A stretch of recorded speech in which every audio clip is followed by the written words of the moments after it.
Have you ever felt like you are being hunted? Not by a person, and not by an animal, but by a shadow.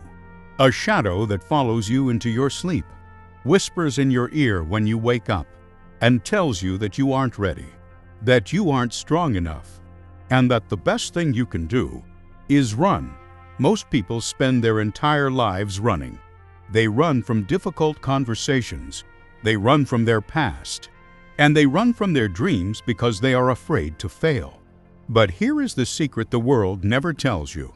Fear is a ghost that grows fat on your cowardice. The more you run, the bigger the shadow becomes today. We journey into the heart of the whispering woods to meet a small creature who learned a lesson that most humans never discover. This is the story of Pip, a squirrel who realized that the only way to kill a monster is to look it in the eye. Pip was not an ordinary squirrel.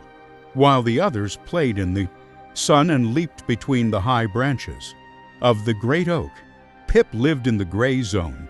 He was the fastest runner in the forest, but not because he was athletic.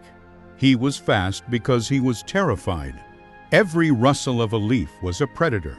Every shadow of a cloud was an eagle. Pip's life was a series of what-ifs. What if the winter is too cold?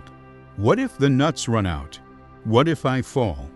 Pip lived by one rule: if it looks scary, run away. But there was one specific fear that Pip couldn't shake. Deep in the eastern part of the forest stood the Hollow Root, a dark, twisted cave formed by the roots of a dying tree. Legends said a beast lived there. Pip had never seen the beast, but in his mind, it was 40 feet tall with teeth like daggers. Because Pip was so afraid of the eastern forest, he stayed in a small, cramped corner of the west. The nuts there were bitter, the water was muddy, and the space was crowded. But Pip told himself, "At least I'm safe." Moral monologue. Aren't we all like Pip?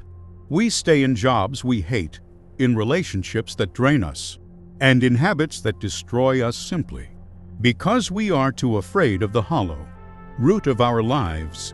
We settle for bitter nuts because we are terrified of the shadow in the east. Disaster doesn't ask for permission. A storm hit the whispering woods that was unlike any other. The West Forest, Pip's safe haven, was low ground. Within hours, the burrows were flooded. Pip watched as his entire life's work, his tiny pile of bitter nuts, was swept away by the cold, rising water. He climbed the highest branch he could find, shivering, his fur matted with rain. He looked toward the east. The eastern forest was high, dry, and filled with ancient trees that the water couldn't reach. But to get there, he had to pass the hollow root. He had to face the beast. As the branch beneath him began to crack under the weight of the wind, Pip had two choices: drown in the safety of the west, or risk everything in the shadows of the east. Narrator deep voice. Fear often gives us an illusion of safety. It tells us, stay here and die slowly. It's better than going there and dying quickly. But Pip looked at the black water below and realized, I am already dying. I have been dead for years.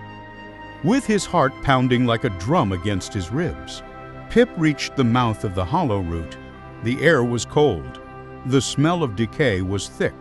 And then he saw it. A massive, dark shape with glowing eyes moved within the darkness. It roared a sound that shook the very earth. Pip turned to run. His instinct took over. Run, Pip. Run and never look back. But as he turned, he tripped. He fell into the mud, exhausted, his strength gone. He looked back at the shadow. It was coming closer. Pip closed his eyes. He waited for the teeth. He waited for the end. But then he remembered the words of an old owl he once met. Fear is a wall of fog. It looks like a mountain until you walk through it. Pip stood up. He didn't run. He didn't scream. He planted his tiny paws in the mud, bared his teeth, and did the bravest thing a small creature can do.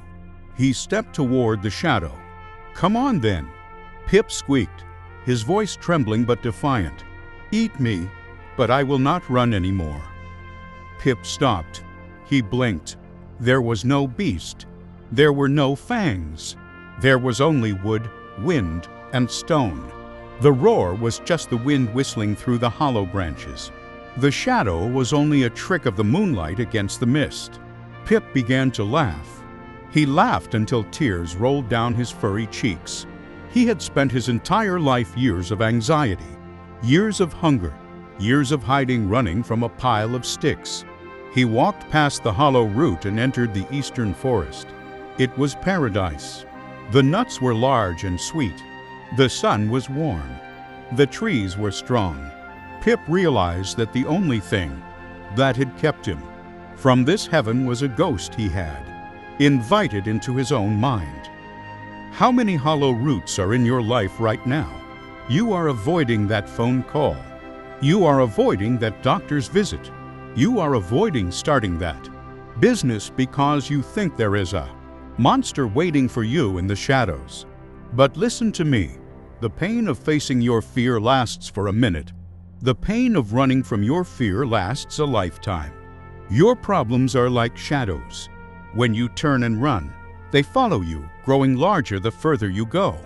But the moment you stop, turn around, and walk toward them, they vanish.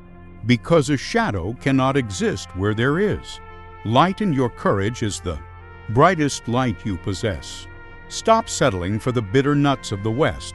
The eastern forest is waiting for you. But to get there, you must stop running. You must dare to be brave. Subscribe to the Inspired Tales. Let's face the shadows together. Stay inspired.